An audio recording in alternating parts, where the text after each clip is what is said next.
Muy buenas tardes a todos. Muchas gracias por participar en esta charla. Creo que es un tema tremendamente desafiante conversar sobre los desafíos regulatorios en la descarbonización del sector eléctrico.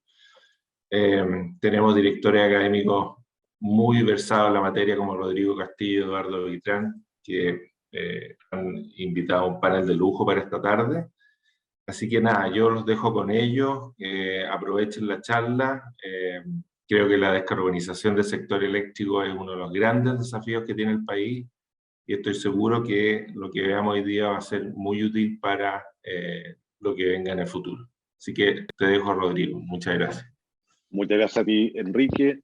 Bueno, vuelvo a saludarlos a todas y a todos. Muchísimas gracias por acompañarnos. Como ustedes saben, esta es una nueva iniciativa del programa de Magíster y Diplomado en Regulación Económica que desarrollan en conjunto las facultades de Derecho e Ingeniería de la Universidad Adolfo Ibáñez. Este es un programa que venimos desarrollando desde hace ya más de una década, un programa que de hecho fue fundado por Eduardo Vitrán. Él me trajo a este programa y tengo el orgullo hoy día de codirigirlo con quien fue su creador, su fundador hace ya tanto tiempo. Es un programa del cual ya han egresado mucho más de 200, 300 alumnos en todo este tiempo. Este año en particular tenemos muchos alumnos haciendo sus tesis de magíster. Eduardo, que de hecho... Dígamelo a mí. Tiene a cargo gran parte de ese peso, es el que mejor lo sabe.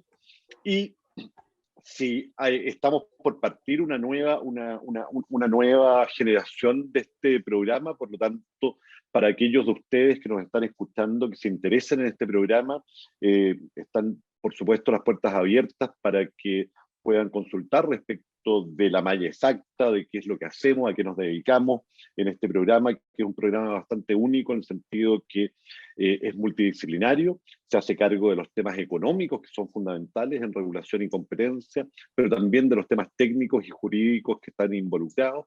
Por lo tanto, para todos quienes ya han pasado por este programa, sabemos que ha sido un muy gran aporte a sus carreras profesionales. Y ahora, para que vayamos directamente al grano, tal como señalaba Enrique, el tema de esta charla, de este conversatorio que queremos tener hoy día, son los desafíos de la descarbonización. Chile ha establecido compromisos nacionales e internacionales de descarbonización con plazos que son muy ambiciosos y que por lo tanto requieren y van a seguir requiriendo en el tiempo que hagamos muchas cosas. Estas cosas no ocurren solas. El lograr la descarbonización de Chile y convertir a nuestro país en un pionero en la descarbonización a nivel regional y mundial. Y para esto hemos invitado a tres profesionales que son realmente un lujo. En primer lugar, a Teresita Vial. Ella es abogada, es experta en temas de energía, fue directora de Asesol por bastantes años y estamos seguros que va a ser un enorme aporte a esta conversación. En segundo lugar, de la casa, a Daniel Olivares, que es doctor en Ingeniería Eléctrica y que es el director del Centro de Transición Energética de la Universidad Adolfo Ibáñez. Daniel, nos conocemos hace mucho tiempo, ha hecho muchísimos aportes a esta discusión, desde la academia, desde la consultoría, por lo tanto también creemos que va a tener una mirada muy, muy relevante en un conversatorio como este. Y finalmente les contamos que en el anuncio original teníamos considerado a Claudio Sebas, presidente ejecutivo de la Asociación de Generadoras de Chile. Desgraciadamente, Claudio, muy sentidamente, tuvo un problema familiar que le impidió acompañarnos, pero tenemos en su reemplazo también a un invitado de lujo, que es a su vez Oscar, perdón, ¿dónde te veo ahí? Oscar Morales, que es director de la Asociación de Generadoras de Chile y a su vez es gerente comercial de Latin American Power, también con una experiencia muy dilatada en estos temas y que además tiene el punto de vista protagónico de quienes están protagonizando, valga la redundancia, estos desafíos de la descarbonización. Por lo tanto, estamos seguros de que va a ser una conversación muy entretenida. Cuando a Eduardo y a mí nos toca hacer este rol simplemente anfitriones, nos mordemos la lengua por opinar más, pero no se preocupen que el protagonismo lo van a tener nuestros invitados, pero sí quiero dejar con la palabra a Eduardo, que va a comenzar con algunas preguntas ancla que nos permitan iniciar esta conversación. Muchísimas gracias. Rodrigo, muchas gracias. Buenas tardes a todos y todas. Gracias también a los panelistas. La verdad es que esto tratemos de que sea una conversación. El tema es muy desafiante.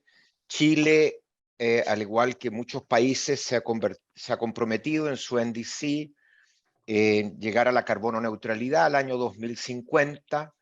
Hay hitos intermedios y hay un énfasis muy significativo en el sector eléctrico, a pesar de que tenemos una serie de otras áreas que tienen problemas en términos de emisiones, pero da la impresión que la facilidad para obtener y establecer metas es mayor en el sector de generación eléctrica.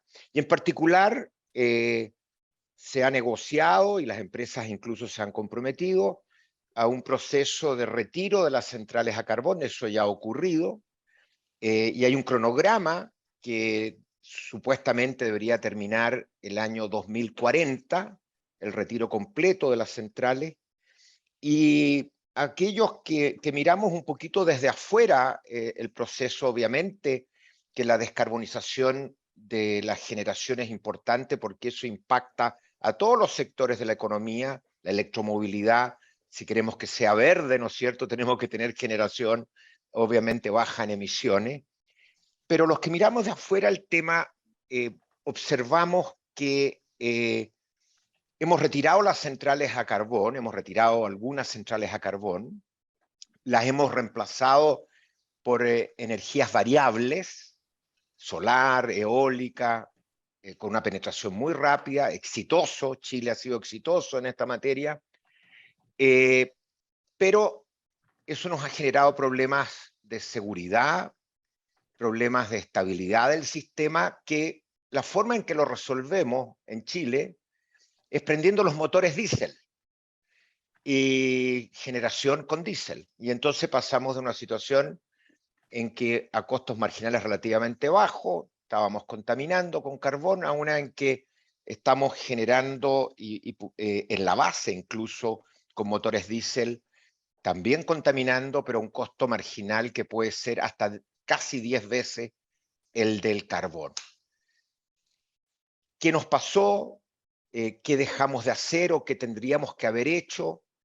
¿Cómo ven ustedes los compromisos que adquirimos de seguir retirando las centrales a carbón en este contexto? El que vamos a tener sequía ya no es un cisne negro, como se dice, no es un evento inusual, Aislado. no es aislado. Así que ese sería el primer tema, un tanto, yo sé, controversial, que me gustaría la opinión de cada uno de ustedes, y quizás partimos con Teresita.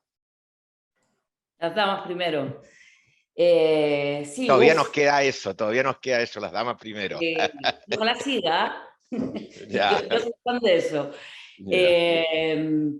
Bueno, sí, tremendo desafío, no solo para Chile, estamos todo el mundo en lo mismo, digamos, y como tú bien dices, digamos, nos planteamos desafíos bastante macro. Digamos, dijimos, ok, a tal año retiremos los combustibles fósiles de la matriz, ya partiendo por el carbón, y ahí vamos avanzando.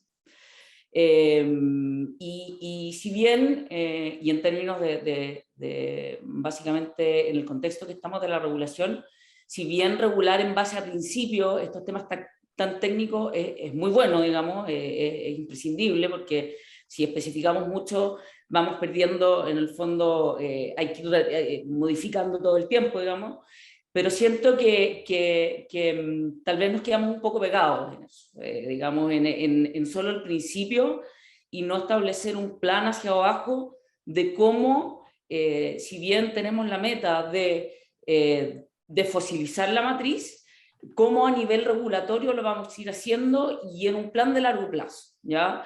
Porque el gobierno pasado tenía su plan que duró 4 años, su agenda regulatoria que duró 4 años, se acabó el gobierno, volvimos a foja cero. Hoy día se presentó la agenda nueva del nuevo gobierno y partimos a foja cero. Una ley de distribución como si nunca se hubiera presentado un proyecto de ley de distribución, el foco de regular el almacenamiento como si nunca hubiéramos hablado de esto. Entonces eso la verdad a mí me preocupa bastante, porque es clave para lograr el objetivo, tener cierta continuidad. Y que las políticas y que las regulaciones no dependan del gobierno de turno o no tengan color político, porque claramente el tema de la transición energética no tiene color político. Entonces, creo que tenemos que plantearnos desde ese punto la regulación, de cómo la hacemos a largo plazo, transversal, tal vez creando una institucionalidad separada de lo que tenga que ver con cada gobierno, que lamentablemente hoy en día la Comisión Nacional de Energía no lo es, aunque es pseudo independiente, no lo es, el coordinador no es el regulador. Entonces, creo que estamos como sobre la marcha. Perdón, estoy siendo muy crítica, pero de ahí vamos a entrar en temas más propositivos, digamos, pero siento que partimos muy sobre la marcha, nos pilló el tren y ahora estamos como parchando. Y ningún desafío de esta magnitud se puede lograr parchando y volviendo como el día de la marmota a foja cero cada 4 años. Eso es un poco mi análisis en general. O sea, en este caso los parches serían las generadoras diésel, ¿no? De altísimo costo. Claro, y la regulación y en la regulación tenemos ahí un desfase que es fundamental. Ahora, tú tienes toda la razón, este es un tema desafiante en muchos países. En Inglaterra es un tema de discusión, hay mucho ejercicio y experimentación regulatoria en California, etcétera. Yo quisiera dejarle la palabra a Daniel. ¿Cómo ve los costos? Quizás nos apresuramos. ¿Cómo ve este tema de la descarbonización? Y de una perspectiva también regulatoria. Sí, Eduardo, quería confirmar que se escucha bien solamente antes de empezar a hablar. ¿Se escucha bien? Perfecto. Sí, mira, el proceso de descarbonización acelerada es precisamente eso, es acelerar la transición natural que tendría el mercado competitivo hacia una matriz, en el caso de Chile, una matriz sin generación de carbón en los primeros objetivos, ¿cierto? Entonces, acelerar la salida de generación que de otra forma, si no se forzara, permanecería en el sistema, porque es parte del mix eficiente de acuerdo a las reglas del juego que tiene el mercado hoy en día. Entonces, de mi punto de vista, es de esperar que cualquier esfuerzo de transición acelerada produce sin duda desajustes y desequilibrios en el mercado, que eventualmente pueden traducirse en menor seguridad, mayores costos en el corto plazo, entre otros, y creo que eso es un hecho de la causa y estuvo en la discusión. Es decir, cuando uno quiere acelerar una transición del mercado, tiene que asumir que está expuesto a estos riesgos mayores que una transición paulatina del mercado que se va ajustando de manera más adecuada. Entonces uno siempre puede apostar a que va a tener escenarios más benévolos, donde esos desequilibrios en la práctica se manifiestan completamente en problemas de suficiencia o de costos, pero claramente que este año se percibió un riesgo, sobre todo a comienzos de año, muy alto de que esta descarbonización acelerada podría traernos riesgos en el suministro, en la suficiencia del suministro, y sin duda está produciendo costos elevados en el marginal del sistema. Yo creo que lo cierto es que se puede juzgar ex post lo bien o mal que salió el calendario de descarbonización. Yo creo que estos escenarios que se percibieron recién al final del año pasado, por el coordinador, a propósito de un informe, nadie los trajo a la mesa cuando estábamos discutiendo los calendarios de descarbonización un par de años antes.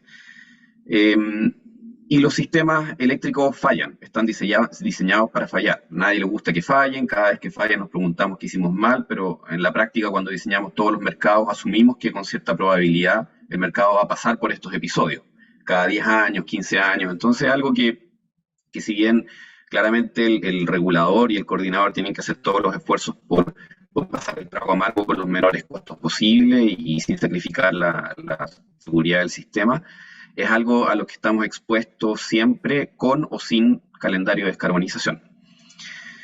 Me parece sí que también hay que reconocer que nuestro mercado eléctrico, en particular nuestro mercado de generación, está diseñado precisamente para esto. O sea, si uno analiza la trayectoria de un mercado de generación con entrada de generación variable de costo cero y salida de un bloque grande de generación estable o despachable como es el carbón, vamos a tener más episodios de costos marginales altos.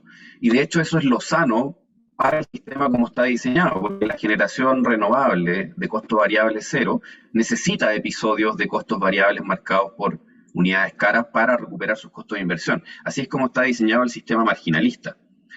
Eh, Ahora, el problema es que la que está marcando el costo marginal alto es la generación diésel. Ese es nuestro problema. Yo creo que el problema no es tanto que tengamos un costo marginal alto, creo que eso es endógeno a nuestro diseño de mercado y las renovables variables.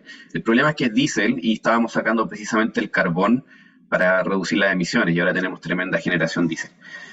En fin, creo que la discusión ahora, como te digo, es un poquito exposta, así que creo que el regulador y el coordinador tienen varias cosas que hacer en el corto plazo que pueden ayudar con esto.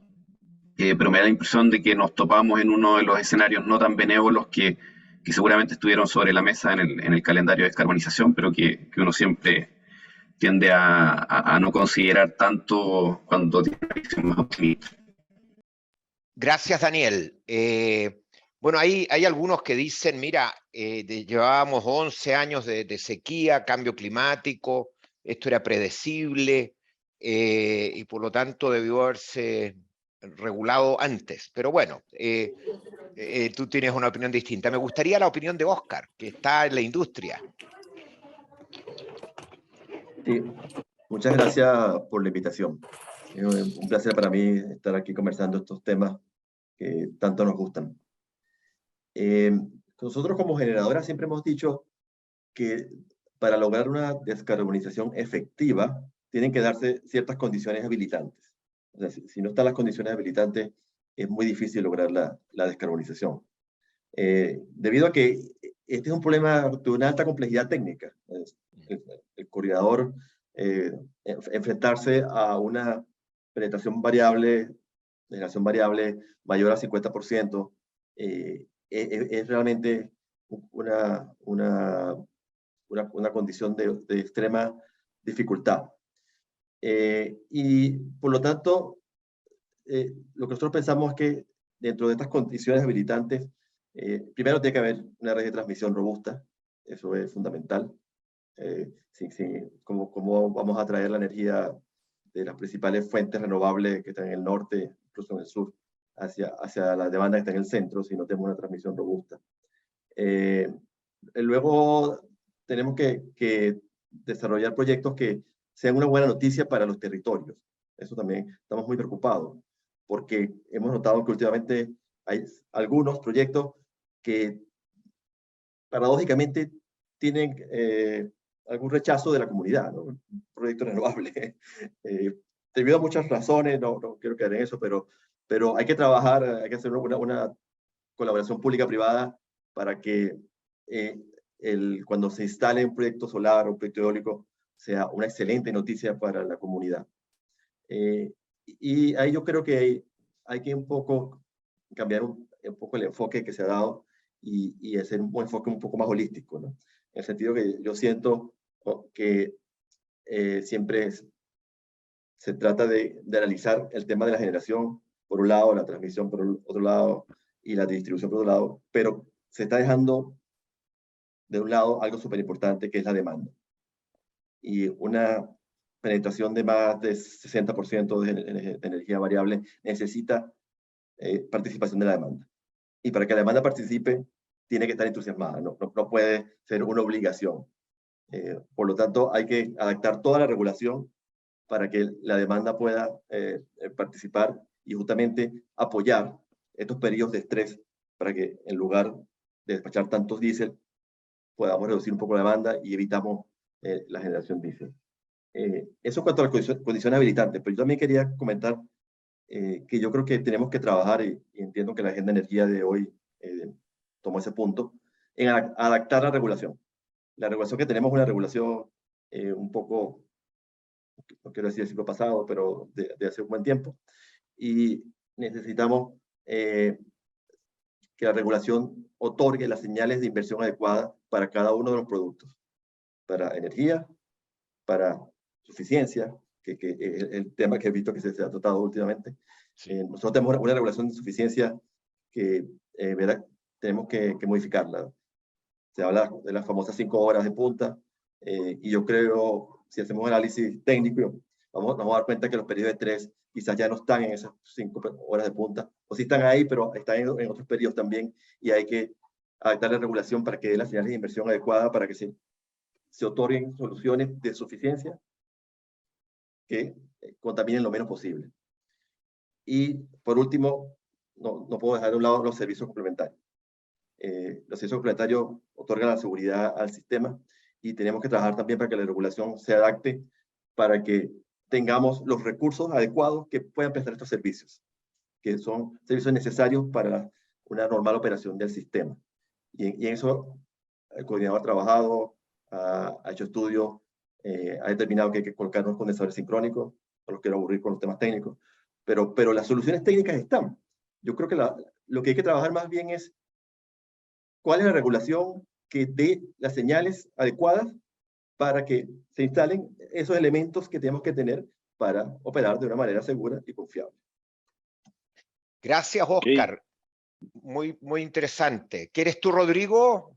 Sí, yo Sí. quería seguir con, antes de que tú cambies de tema, Eduardo, tenía un par de preguntas respecto de lo que ya habían comentado nuestros panelistas. Daniel Olivares comentaba algo que es evidente, y es que todo proceso acelerado, por supuesto, genera costos, genera estrés y requiere el asumirlo. Yo tengo una pregunta que, bueno, podría justificarla, pero eso me haría discursar a mí, así que voy a evitarlo. Voy a hacer una pregunta simplemente y directamente. Todos estos procesos de aceleramiento de inversiones y de retiro, que tal como tú comentabas, tienen costos, son inevitables. A su vez generan ganadores y perdedores en ese proceso. ¿Cómo ves tú hoy día, o más bien, quiénes están ganando y quiénes están perdiendo en este proceso, o tú crees que no hay un patrón particular respecto a esto?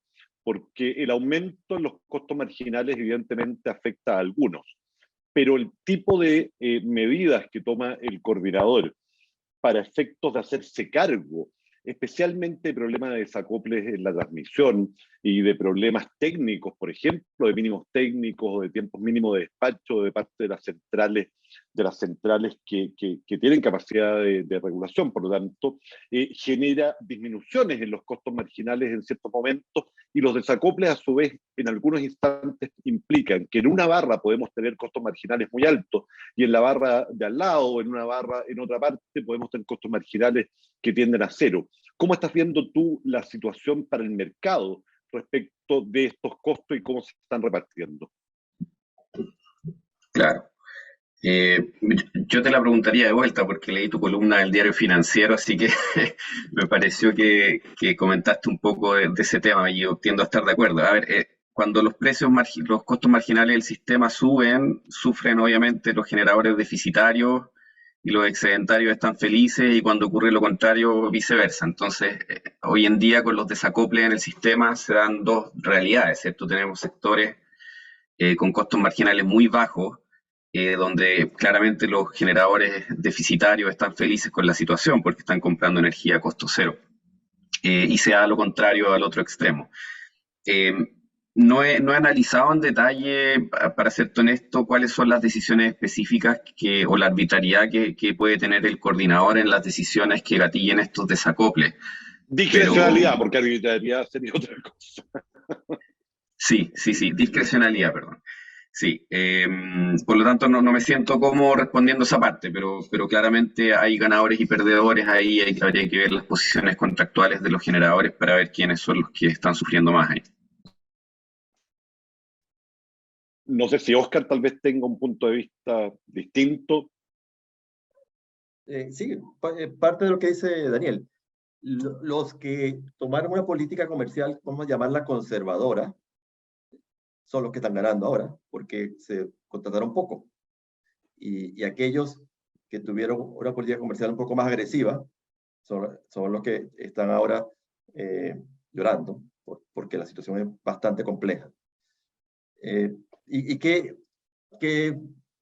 hace que uno tome una decisión de ese tipo, ¿no? Bueno, depende un poco del contexto en el cual, en el momento que lo tomó. Y nosotros tuvimos, hasta el año 2020, teníamos una tendencia de costos marginales hacia la baja. Y un poco el mercado entró en desesperación y comenzaron a contratarse, porque leyeron que eso iba a ser permanente. Hubo otras empresas que interpretaron la situación, vamos a llamar, del cambio climático de una manera mejor y entendieron que había un riesgo sobre el mercado eléctrico. Y yo creo que ese es el punto fundamental, ¿no? O sea, hemos aprendido a incorporar análisis de riesgos, no solo en el aspecto comercial, sino también en la operación. Y parte un poco de estas discusiones que hay con el coordinador es esa, ¿no? A veces no se entiende por qué tomar una decisión, pero básicamente están tomando ciertas condiciones de riesgos que pueden estar bien o pueden estar mal, pero es su análisis. Es su análisis. Y un poco esto es lo complejo del sector eléctrico bajo una penetración renovable muy alta, que depende mucho de la data. Hay mucha data que hay que analizar, de las correlaciones que hay, por ejemplo, correlación eólica, solar, y incluso hidro.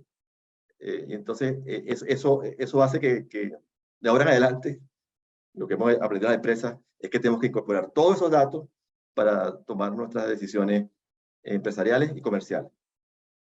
Muy bien. Oscar, sí, Oscar me trae un tema, el tema de riesgo.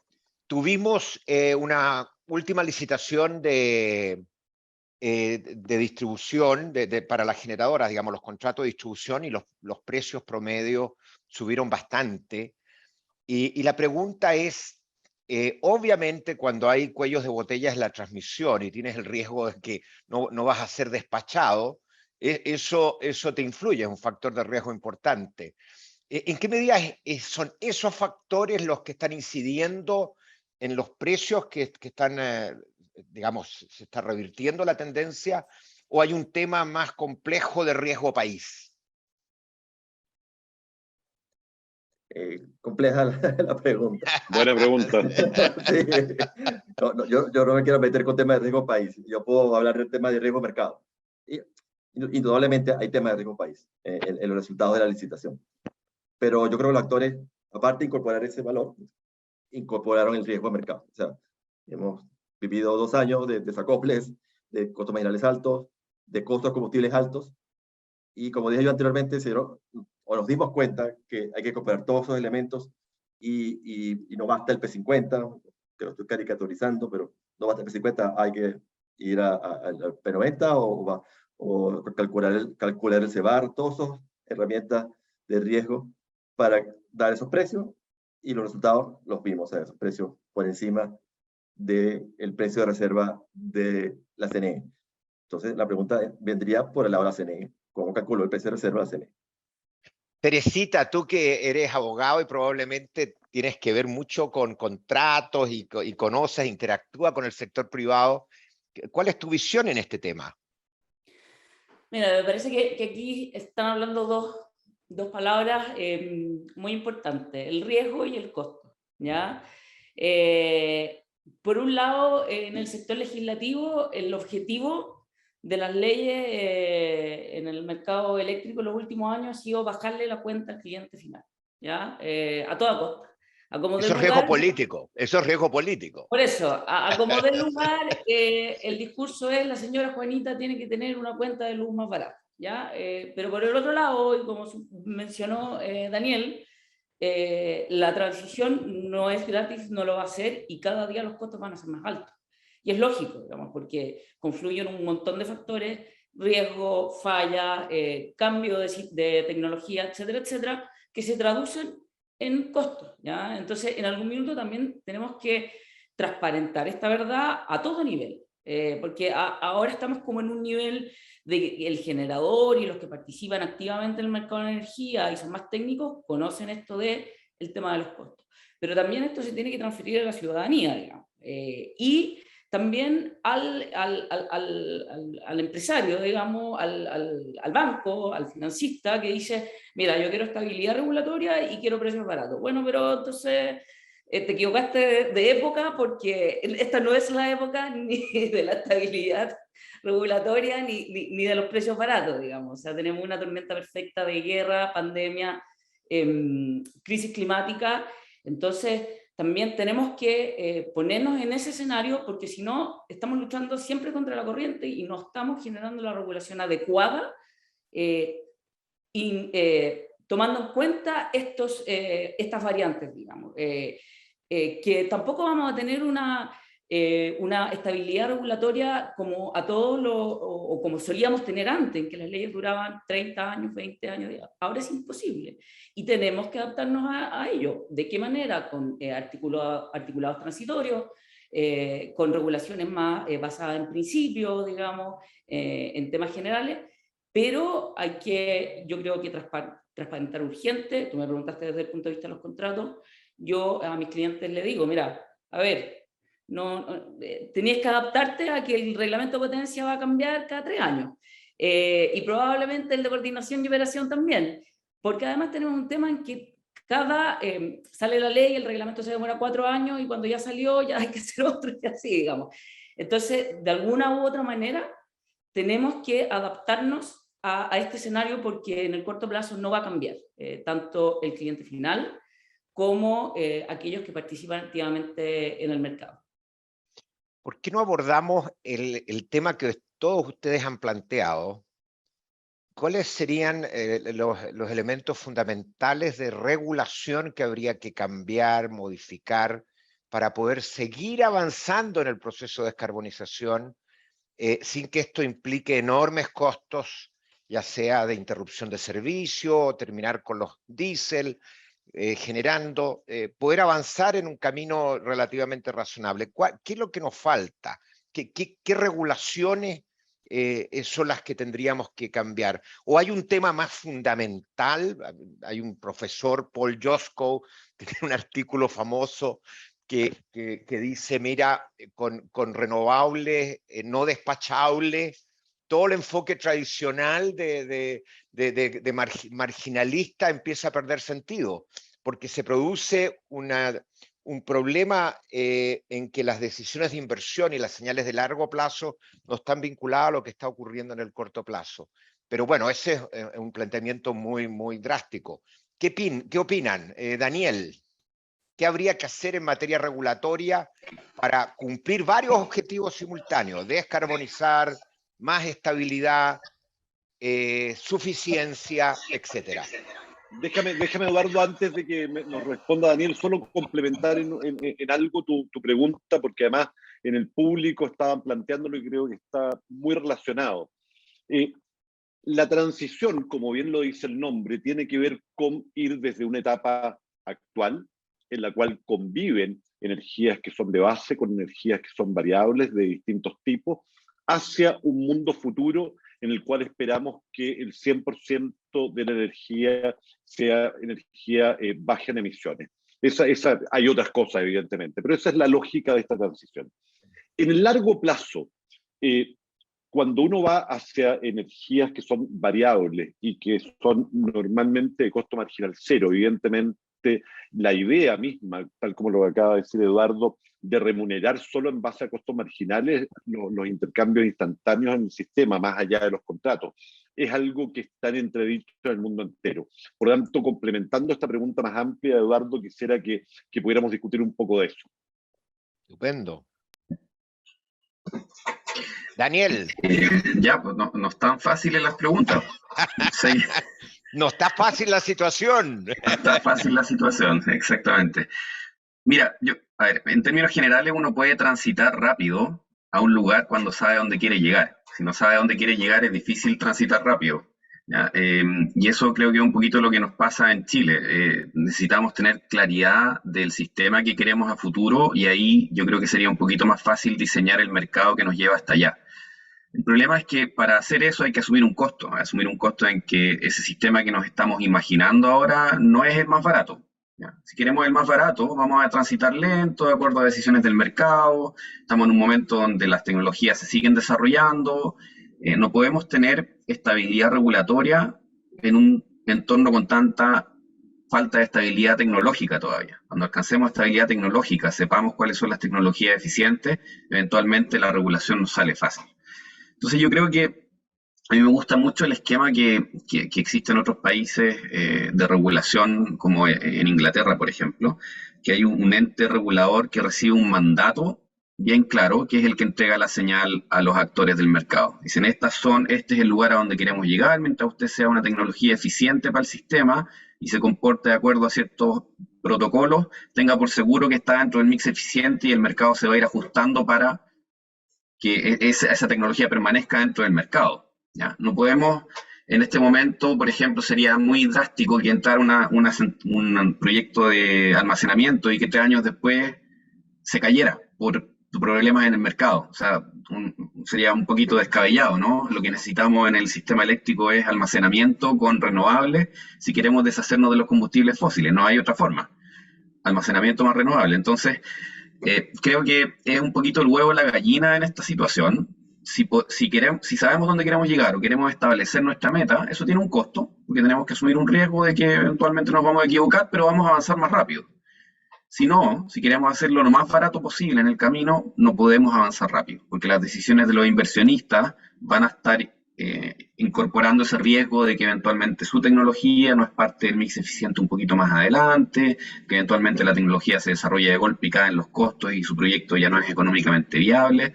Entonces, creo que tenemos que elegir nuestros objetivos. No podemos tener objetivos de transición acelerada, cero emisiones de CO2 en nuestro sistema, que la cuenta de la señora Juanita no se dispare, seguridad, resiliencia. Si todos esos objetivos juntos no se pueden alcanzar, hay que elegir los que vamos a sacrificar y hay que elegir los que vamos a perseguir con más fuerza.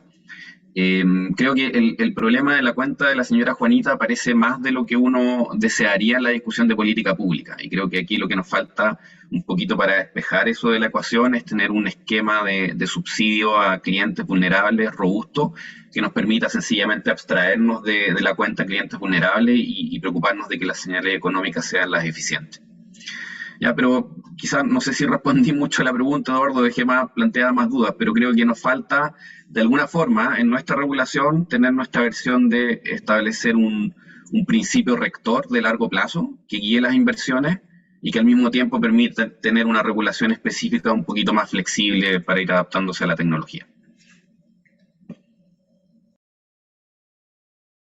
No te escuchamos, Eduardo, al menos yo no. Sí, no se escucha. No. Creo que puede ser el cable, Eduardo, porque... Ahora sí, ahora se escucha. Sí. Daniel, a mí me da la impresión que sabemos a dónde queremos llegar hacia el 2040, por ejemplo, incluso al 2050. Lo que hay discrepancias sobre la trayectoria.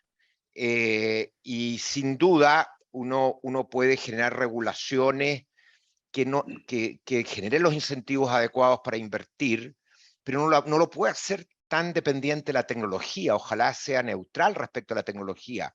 Y sabemos bien que hay trade-off, es decir, que uno puede invertir en centrales que almacenan un CSP o puede hacer inversiones solo para almacenamiento y no puede discriminar, el tratamiento debe ser simétrico en la medida que esté dando el mismo servicio. Y yo no sé si son las preguntas que estamos tratando de resolver con las propuestas regulatorias. Ahora, Eduardo, déjame hacer una contrapregunta a tu pregunta para complejizar aún más. La neutralidad tecnológica no solamente se rompe cuando uno toma la decisión explícita de tratar distinto a una tecnología con nombre y apellido, pero se generan problemas de neutralidad tecnológica, por ejemplo, cuando uno establece la eliminación de las señales de localización de los sistemas de transmisión y le traspasa ese costo a quienes retiran o a los clientes. No lo estoy criticando, ni siquiera estoy haciendo un juicio al respecto, pero evidentemente esa es una decisión que privilegia o beneficia a ciertas tecnologías en desmedro de otras. Por lo tanto, yo tiendo a estar de acuerdo con Daniel que la neutralidad tecnológica debería ser un principio. Sin embargo, la forma en que establecemos la regulación necesariamente, y en la misma lógica de lo que comentaba antes, tiene ganadores y perdedores, beneficia más a algunos que a otros de algún modo. Así que, pero bueno, de nuevo, nos encanta el tema, así que nos encantaría ser parte del panel, pero no es nuestro rol, así que devolvamos la palabra a los que realmente son expositores. A mí me gustaría decir algo respecto al tema de la neutralidad tecnológica y agarrando algo que dijo Daniel. Lo dijo súper claro, para que nosotros podamos retirar los combustibles fósiles de la matriz necesitamos sí o sí renovables con almacenamiento. O sea, y ahí hay que poner entonces la ficha. Entonces, ¿cómo podemos ser neutros tecnológicamente si necesitamos por sobre todo una tecnología más que otra? Entonces es como tratar de tapar el sol con un dedo. Sabemos y tratar percibo que estamos tratando de mantener ciertas características del mercado energético chileno que traíamos, que éramos neutros tecnológicamente, que no subsidiábamos ninguna tecnología, que teníamos estabilidad regulatoria, pero yo siento que hay que dejar ir un poco eso, soltar y asumir que en este desafío tan importante vamos a tener que subsidiar un poco, vamos a tener que darle más importancia regulatoriamente a ciertas tecnologías que a otras, y así, digamos, dejar atrás ciertos paradigmas que teníamos tatuados, digamos, con sangre y que más aún nos vanagloriamos de que el sistema energético chileno era así, digamos. Y en ese sentido estoy de acuerdo con Daniel. Hay que mirar, digamos, entonces, poner ciertos principios básicos y de ahí ir definiendo, digamos, cómo vamos haciendo la bajada, y esos principios tienen que, como a mí me preocupa mucho, la trascendencia, que no duren 4 años. Y ese modelo, en el fondo de Europa, que tienen reguladores independientes y tienen agencias especializadas para netamente esto, digamos, y que independiente del gobierno de turno, su mandato es ese y lo cumplen en el fondo a cabalidad. Oscar. Sí, yo estoy de acuerdo con lo que decía Eduardo. Yo creo que el objetivo lo tenemos claro. Queremos aprovechar las ventajas de Chile en cuanto a sus recursos renovables. La pregunta es cómo fijamos las metas, ¿no? Y quizás ahí está el error. Las metas tienen que ser un poco flexibles, en el sentido de que vamos colocando ciertas metas, buscando las condiciones habilitantes que se den esas metas, pero si no se dan, bueno, la volvemos a plantear y las retardamos 2 años, no importa, eso no tiene ningún problema. Pero lo importante es plantearse el camino de qué es lo que queremos. Yo entiendo que queremos un sistema eléctrico con una alta participación renovable. Y para lograr eso, bueno, hay que tratar de que las baterías puedan entrar, hay que acceder a la señal de inversión importante, hay que adaptar la regulación. Yo podría hablar de cada uno de los temas, o sea, en energía necesitamos, por ejemplo, un mercado de IAGET, en su eficiencia necesitamos modificar todo ese mercado que hay que comentar, determinando bien los periodos de estrés y también viendo un poco cómo se determina el precio y la potencia, y en servicios complementarios tratar de que se otorguen las señales o que el precio refleje el balance oferta-demanda que haya en cierto momento. Y que refleje el costo-oportunidad también del sistema de contar con el servicio. Yo creo que en eso podemos estar de acuerdo. Pero el tema un poco es que pareciera que queremos como que fijar un año o fijar un porcentaje, y ahí es donde entramos con el problema, porque hay muchos factores que están involucrados que hacen que uno no pueda llegar en el momento que lo fijó al objetivo adecuado.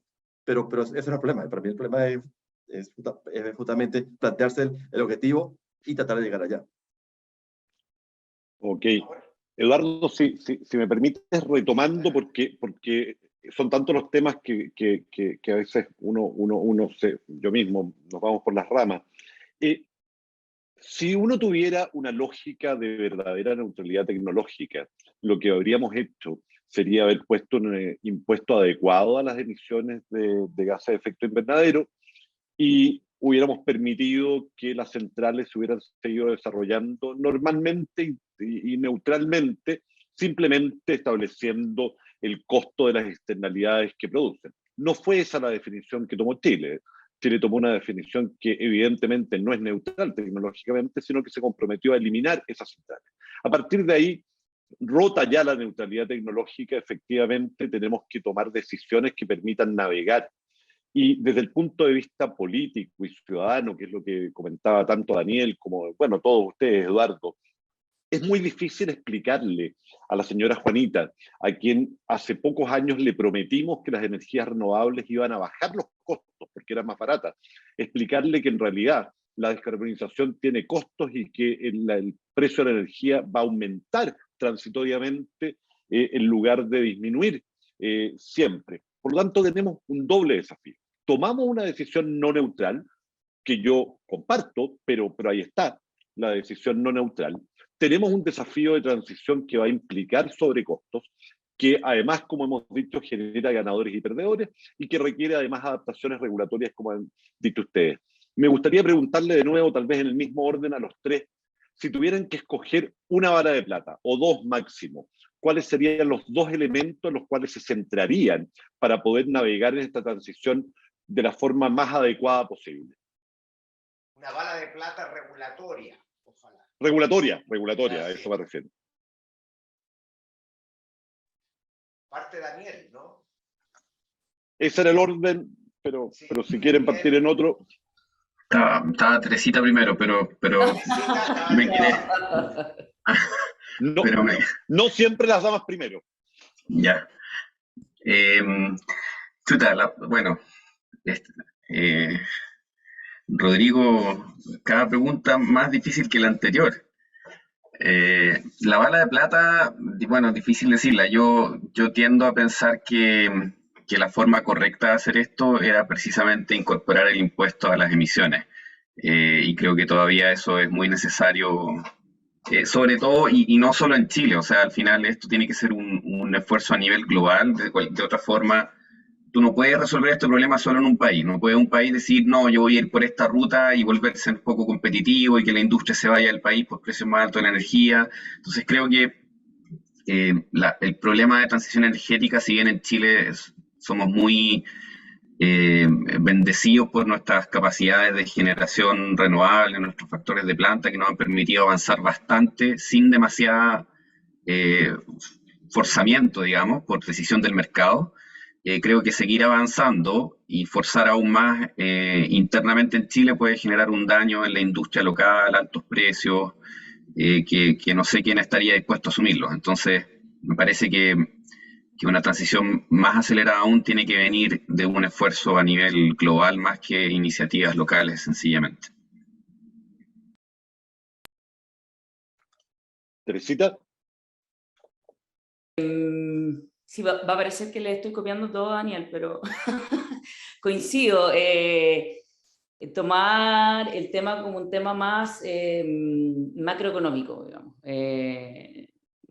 Y está relacionado con este tema que dije al principio de ir regulando en parches, digamos, o ir sobre la marcha, digamos, ahora apareció esta situación de que subió mucho la energía, entonces PEC 1, PEC 2, con todas las consecuencias que trajo esa decisión rápida sobre la marcha, digamos, que no es de largo plazo y que nos va a traer consecuencias a largo plazo. Y que probablemente va a ser necesario un PEC 3, entonces ya deberíamos estar estudiando y trabajando en una medida a largo plazo que, como por ejemplo dijo Daniel, preocuparnos de la cuenta de los sectores más vulnerables y definitivamente subsidiarlas, digamos, y el resto, bueno, ahí veremos cómo nos arreglamos, digamos, con la cuenta, pero eso, en el fondo tomarlo como parte de la macroeconomía, lo mismo con el tema de los impuestos, en el fondo que se reflejen en el mercado, digamos, esta no neutralidad tecnológica. Se diseñó mal el impuesto verde, ahora pareciera que lo vamos a diseñar bien, pero eso, ahí hay que poner en el fondo los temas más importantes porque son macro y son de largo plazo. Los temas más pequeños y de temas tecnológicos que van cambiando, lamentablemente no se pueden hacer a largo plazo y hay que hacerlo más parche y más poco a poco, digamos. Pero necesitamos alguna base, una base que nos mantenga y que nos permita llegar al objetivo mientras otras cosas van cambiando y van subiendo y van bajando los costos. Bueno, el tema de la transmisión también. Lamentablemente tenemos la modificación del mercado de la transmisión hace muy poco, fue difícil prever lo que iba a pasar, se pusieron mucho las fichas en este nuevo sistema de estampillado. Yo estuve leyendo la historia de la ley ayer, digamos, y todos mostraban cierta preocupación por el tema de la localización, y pasó. Digamos, todos comentaban, mira, fíjate que estoy de acuerdo con esta nueva ley, estoy de acuerdo con este nuevo sistema, pero ¿por qué no hacemos algo más de a poco, digamos? Que vayamos pasando de una etapa a otra para ver si resulta, para no dejar el tema de la localización tan de lado. Y bueno, ya nos dimos cuenta que pasó. De errores se aprende, pero ese es el punto. Ojalá aprendamos, porque si no, si estamos cada 4 años inventando la rueda, no vamos a avanzar. No dije ni una bala de plata, dije muchas, pero básicamente una regulación estable en base a principios que son inmutables en el tiempo, idealmente. Y eso tiene que ver con objetivos que también van a ser inmutables en el tiempo. Perfecto. Oscar. Sí, yo tendría 2 balas de plata. La primera es quitar el paradigma justamente del incremento en la cuenta de la señora Juanita, porque eso nos ha impedido mucho a estudiar los temas. Yo entiendo que eso debe ser un objetivo, pero eso a veces bloquea las acciones y no se hace nada. En el tema de los impuestos al carbón, ese es un punto que refleja esta situación donde si subimos el impuesto al carbón, van a subir los costos marginales y van a subir los retiros, y entonces puede haber en el corto plazo un desequilibrio. Pero hay manera de abordar eso, hay manera de abordar ese tipo de situaciones. O sea, puede haber subsidio directo, puede diseñarse una curva para que eso no suceda, etc. Yo creo que hay que tratar de ver un poco los problemas de una visión más amplia. Y la segunda de la plata, quizás voy a hacer un poco, voy a decir algo que está en contra de las tendencias que se ha dado en otros países o la discusión pública. Yo diría que se debería más bien profundizar el esquema marginal. Porque un poco lo que estamos viendo ahora es las consecuencias de un esquema marginal mal aplicado. Y ahí lo que hay que un poco ir a la teoría y ver qué es lo que en realidad está planteando el esquema marginalista, que incluso incluye la transmisión, la tradificación de la transmisión, y con este tipo de esquema se dan las señales de localización, o se darían señales de localización adecuadas bajo un esquema marginalista de transmisión. Yo entiendo que eso tiene muchos desafíos técnicos, muchos desafíos para que la gente logre entender eso, porque está una matemática involucrada súper fuerte. Pero yo creo que en otros países, en Estados Unidos, en Texas, en California, se han logrado soluciones de cuasi mercado o tratando de buscar curvas que simulen lo que sería un mercado bajo un esquema marginalista. Y ahí estoy hablando tanto de energía como de suficiencia, como de seguridad, y también estaría hablando de generación y de transmisión.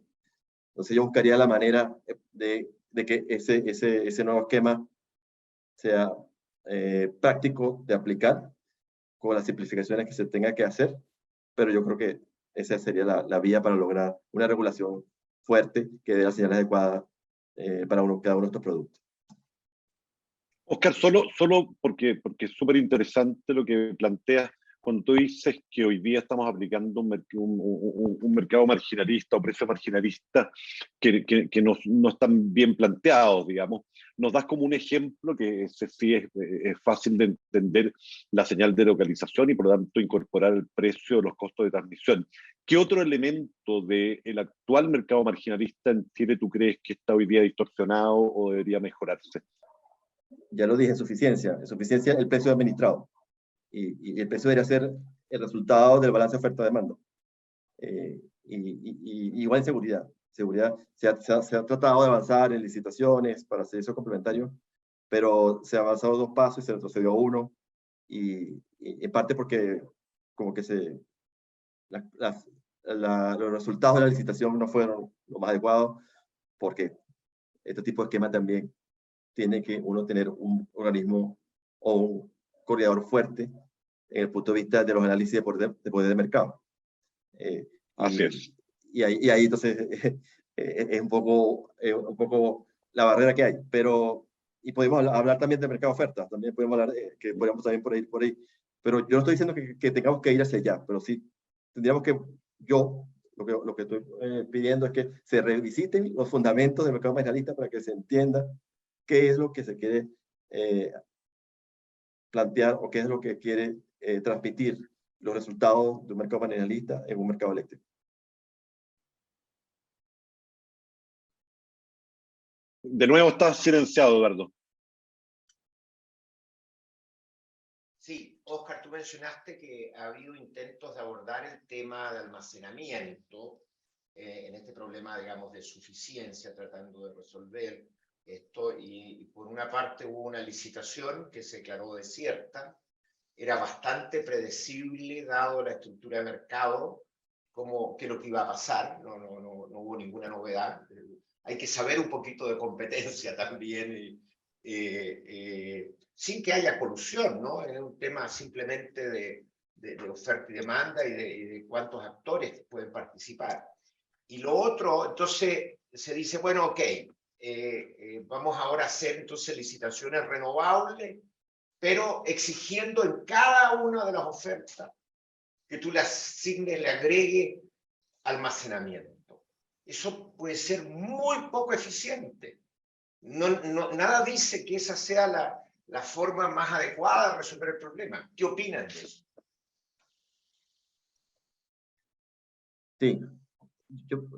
Bueno, vuelvo al planteamiento original. Yo creo que si la regulación estuviera bien armada, o adaptada, mejor dicho la palabra, adaptada a un mercado de alta penetración renovable, las señales ya sea de energía o de eficiencia, o incluso de los tres mercados, porque hay baterías en otras partes del mundo que prestan los 3 servicios: energía, suficiencia y seguridad. Yo diría que naturalmente aparecerían las baterías.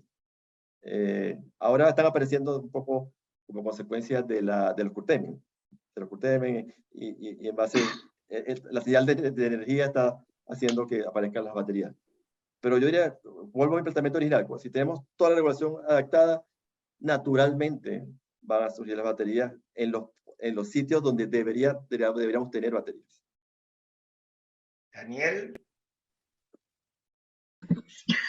Sí, bueno, yo he tenido la experiencia de trabajar con modelos de planificación incorporando el almacenamiento de distintas formas, con distintos atributos, prestando distintos servicios, y uno claramente ve que no necesariamente la batería se instala donde está el generador, porque su servicio, como se ha discutido mucho en el sector, su servicio es en parte generación, en parte transmisión, en parte suficiencia, seguridad o como quiera uno llamarle. Entonces, el convertidor mismo del almacenamiento tiene una función que puede servir para soporte reactivo, puede servir para suplementar un corredor de transmisión cuando hay una falla. Entonces, dependiendo de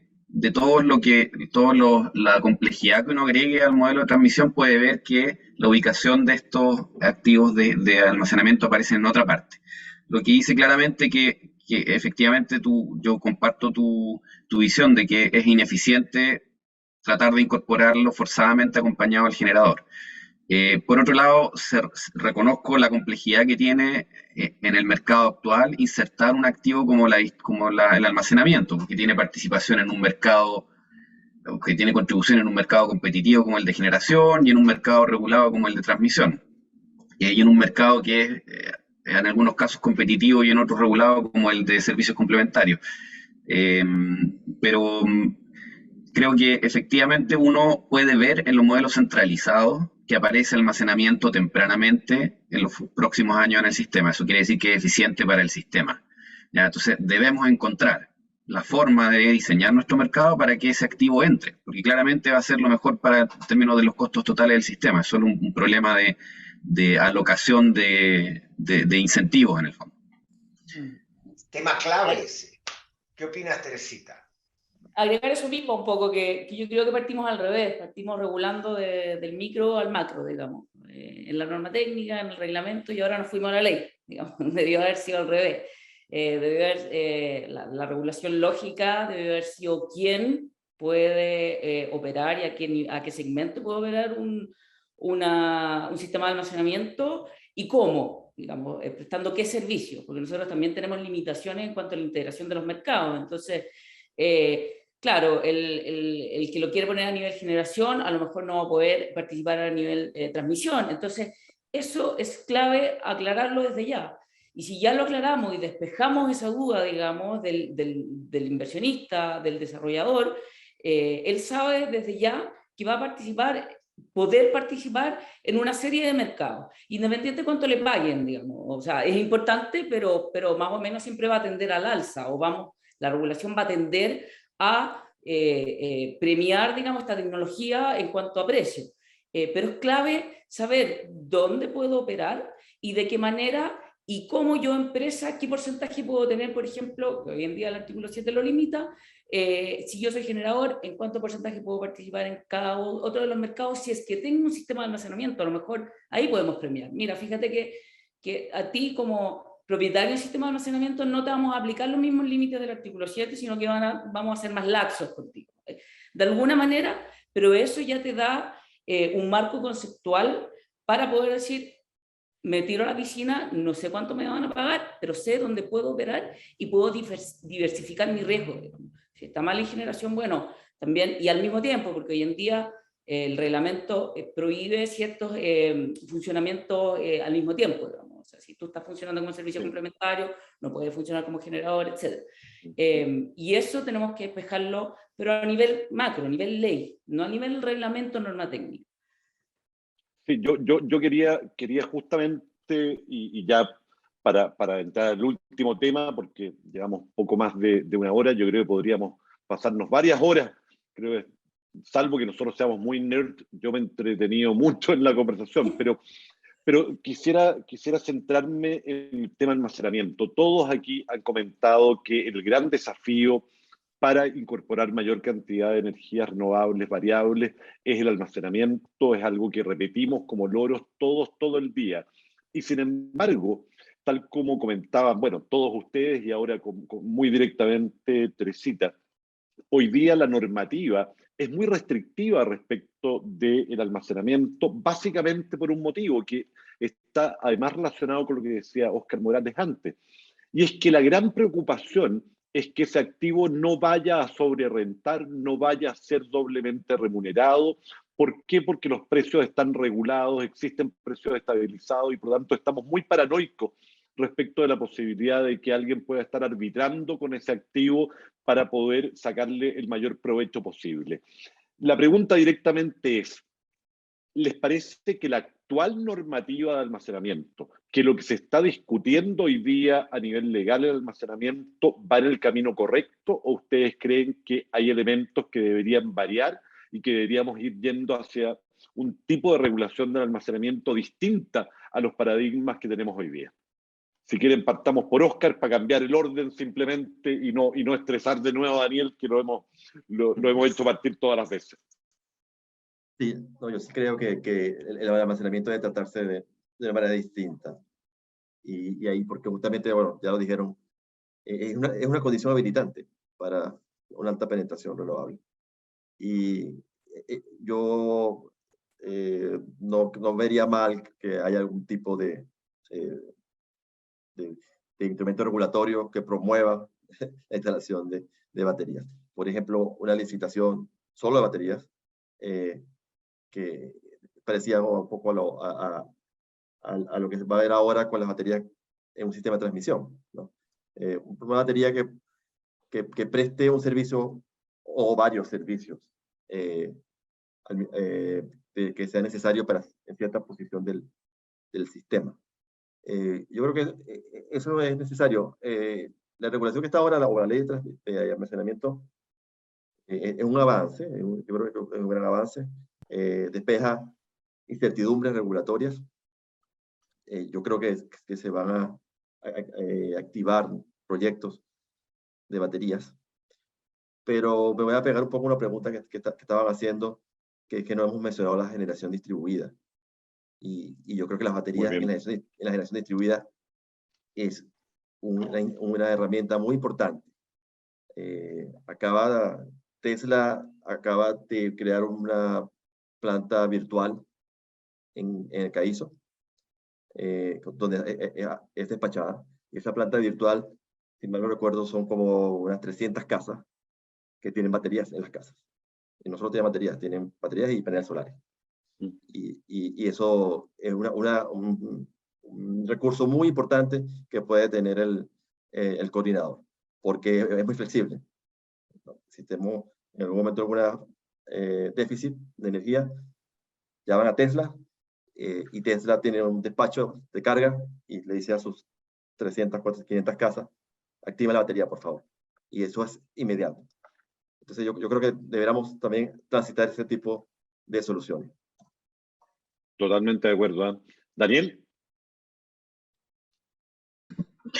Sí, yo creo que la regulación todavía no se hace cargo de esto que mencionaba anteriormente, de todos los cajones que puede llenar el almacenamiento. Hasta que no logremos eso, no vamos a poder ver el desarrollo eficiente del mercado. Y un poquito a esto iba yo cuando decía que tenemos que saber a dónde queremos llegar. No me refería solo a que queremos carbono neutralidad en 30 años más, sino que qué forma tiene. ¿Es esto almacenamiento más renovable? ¿Es esto almacenamiento con un poco de hidrógeno verde con renovables? ¿Cuál es la combinación? Porque si estamos seguros que el almacenamiento está ahí, entonces creo que Chile debería invertir en acelerar el conocimiento de la tecnología, cómo manejarla, cómo gestionarla, y eventualmente desarrollar proyectos piloto o llamados dedicados, como mencionaba Oscar. Yo creo que eso no es el demonio hacer llamados sin neutralidad tecnológica cuando uno tiene claro en su visión de largo plazo qué es la tecnología que va a entrar al sistema. O sea, vamos acelerando el conocimiento, las estrategias de gestión, el conocimiento de la tecnología, cuándo falla, cómo falla, qué necesitamos. En Chile hay que ir despejando esas incertidumbres para que entre una tecnología que creemos con alta probabilidad va a ser un actor principal dentro del futuro de Chile como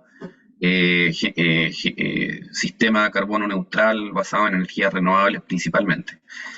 Y también me tomo de la extensión que hizo Oscar, que yo creo que la gran deuda que tenemos en el sector hace varios años es la modernización de la distribución, precisamente para habilitar lo que yo creo que es un potencial sin paralelo en generación distribuida que tenemos en Chile, donde tenemos niveles de radiación solar en ciudades muy pobladas que ya los quisiera cualquier otro país, incluso en zonas alejadas. Creo que hay cosas que trabajan en contra de ese desarrollo, que son la pérdida de señales de localización en la transmisión, pero también hace tiempo ya que necesitamos una modernización del modelo de negocio de la distribución para alinear los objetivos de la empresa de distribución con los objetivos de los desarrolladores de generación distribuida. Todo esto en el entendido de que estamos buscando el desarrollo eficiente del sistema, ¿cierto? No promocionar una tecnología que es ineficiente finalmente. Eso. Muy bien. Teresita. Concuerdo, creo que ahora es insuficiente la regulación que tenemos. Sí habilita, incluso sin la ley, no potencia, pero energía y sistema en transmisión, digamos, y algunos servicios complementarios, pero el reglamento a nivel regulatorio es muy débil. Y eso siempre le pasa al inversionista. Dice, bueno, pero esto está en un reglamento, el día de mañana cambia el reglamento, hasta aquí no más llegamos. Entonces, hay que tratar de, si bien el nivel ley se demora mucho más, pero hay que tratar de que las bases queden en leyes, digamos, y sean sólidas, inamovibles, y de ahí vamos regulando en base a reglamentos, a normas técnicas, los detalles, digamos, pero creo que es súper insuficiente. Como que estamos poniendo demasiadas fichas y nos vamos a autoaplaudir cuando se apruebe el proyecto de ley de almacenamiento, pero todavía nos falta una carretera completa a avanzar, digamos. Entonces deberíamos ya estar pensando en el paso 2. para tener una regulación sistemática y fuerte en términos de almacenamiento que permita dar las señales, digamos, para invertir. Lo mismo, y tomando el punto a nivel distribución, digamos. Va a ser clave, Oscar lo mencionó en algún minuto, que la misma demanda, digamos, pueda participar y pueda aportar a esto, digamos, como prosumidor. Por ahora está un poco, y perdón con mis amigos del Ministerio y de la Comisión y de la SEC, pero está un poco vetado esto de que el cliente tenga fines comerciales. No, tus fines es autoconsumo y se acabó, y cualquier norma que puede ser interpretada como que quieres lucrar con la energía que no tiene nada de malo, todo lo contrario, ayuda muchísimo al sistema que tú, el sector residencial, lo puedas dejar un poco de lado del gran sistema, y el gran sistema se preocupe más de las empresas del gran consumo. Entonces, es clave, y sin una ley de distribución no vamos a avanzar, sin un operador de distribución. Hoy en día no tenemos operador de distribución, el coordinador no le interesa distribución y el distribuidor no le interesa porque su incentivo no es ese.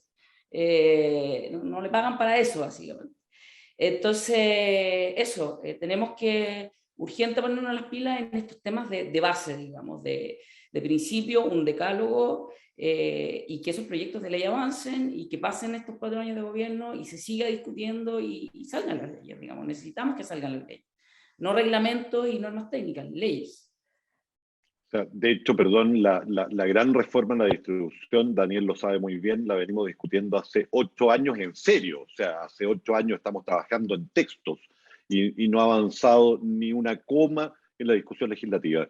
No puedo estar más de acuerdo con eso. Ahora, quisiera hacerles una última pregunta, haciéndome cargo de lo que todos ustedes han señalado. Es decir, tenemos claro, o pareciéramos tener claro, que Chile quiere avanzar hacia una realidad de mercado energético, en primer lugar descarbonizada, en segundo lugar con la mayor cantidad de respaldo en almacenamiento, y probablemente habrá que ver el desarrollo de mercado también con desarrollo de hidrógeno verde. Imaginándonos que ese fuera el objetivo que nos estamos imaginando, que tenemos en mente. Y tal como decía, parece un poco sorprendente esta paranoia que existe respecto de que no vaya a haber ningún tipo de sobrerrenta sobre los activos de almacenamiento. Y en cambio, y acá me meto en lo que comentaba Daniel, que fue el reportaje que salió del Diario Financiero hace un par de días, no nos damos cuenta que el costo que está teniendo hoy día la falta de almacenamiento es la necesidad de operaciones forzadas de parte del coordinador, de despachos forzados que cuestan decenas de miles de millones de pesos, a veces en un mismo mes. Y como eso, a su vez, son side payments, es decir, quedan en paralelo, ni siquiera se ven reflejados en los costos marginales. Entonces, por una parte, generan el efecto de disminuir artificialmente los costos marginales y beneficiar o perjudicar a algunos, pero al mismo tiempo, y tal vez más importante desde el punto de vista de la política pública, invisibilizan el que estamos ya pagando un costo que podría, tal vez, lo desconozco, ser mayor que lo que podríamos estar pagando en incentivo al almacenamiento, y ni siquiera está planificado, no está programado, ocurre. Es algo que simplemente ocurre. No sé qué opinan ustedes al respecto.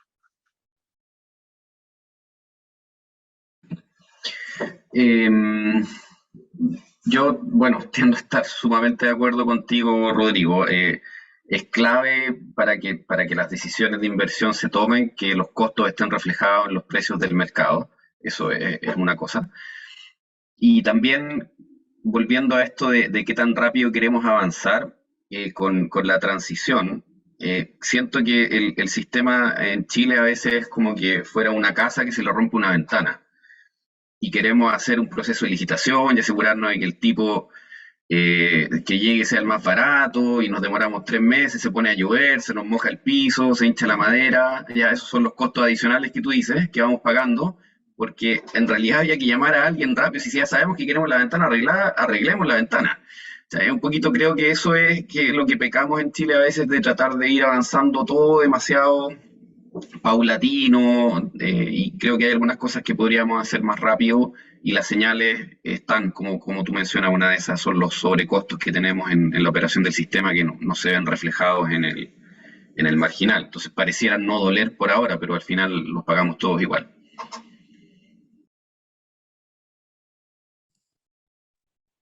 ¿Alguien más, Oscar? Sí, bueno, esa es la gran queja de los clientes libres. Los clientes libres tienen una campaña de hace un par de años donde dicen que cada mes o cada año se le incrementan los costos, los side payment.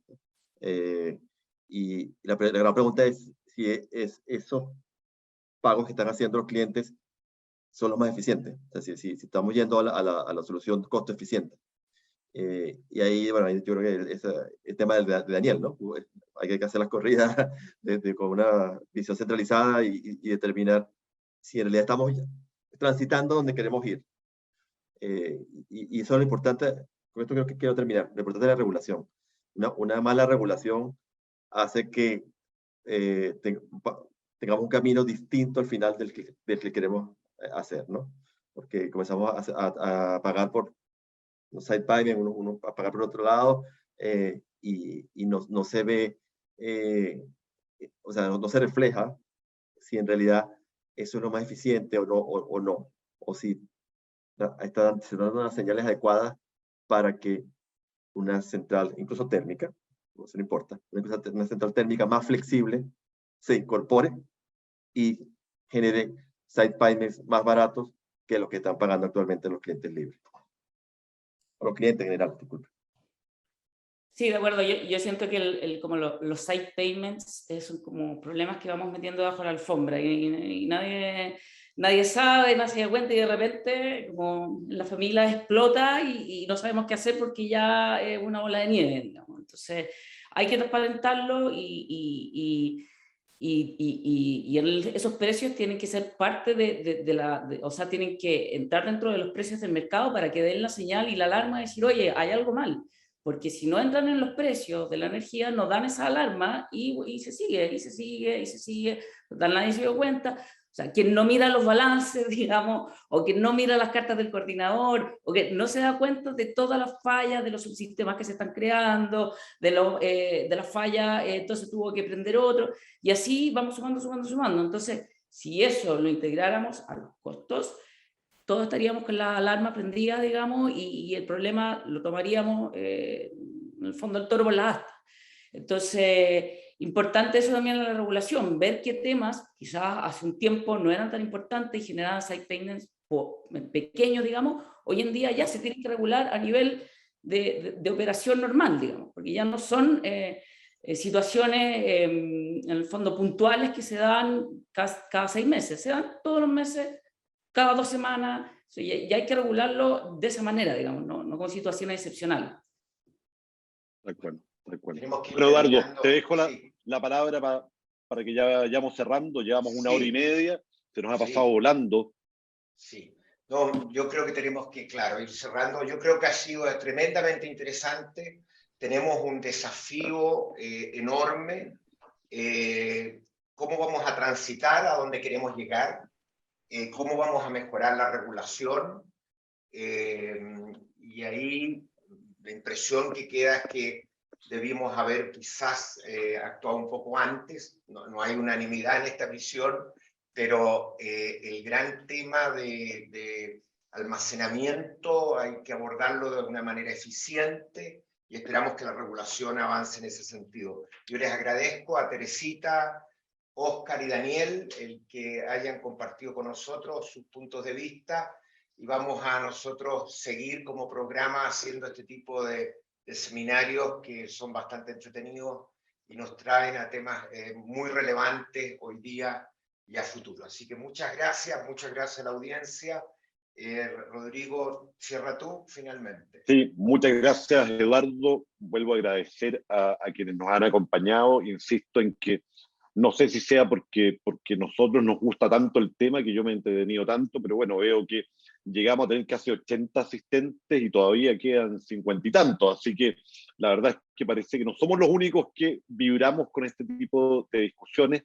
Es el tipo de reflexiones que estamos haciendo en la Universidad Adolfo Ibáñez, en distintos programas, en el área y centro que dirige Daniel, en el programa que dirigimos Eduardo y yo en regulación económica, en la cual de hecho, una buena parte de las tesis de magíster están justamente en estos temas de punta en almacenamiento. Tenemos varias, 3 o 4, Por lo tanto, también los invito a interesarse por los programas que estamos desarrollando en la universidad, tanto en ingeniería como en derecho, como en este programa que tenemos en conjunto la Facultad de Ingeniería y Derecho, que es nuestro programa de magíster y diplomado en regulación económica.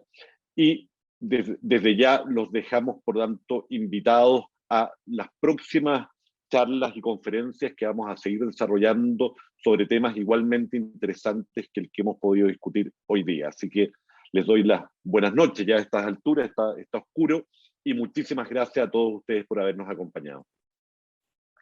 Gracias a todos. Adiós. Daniel.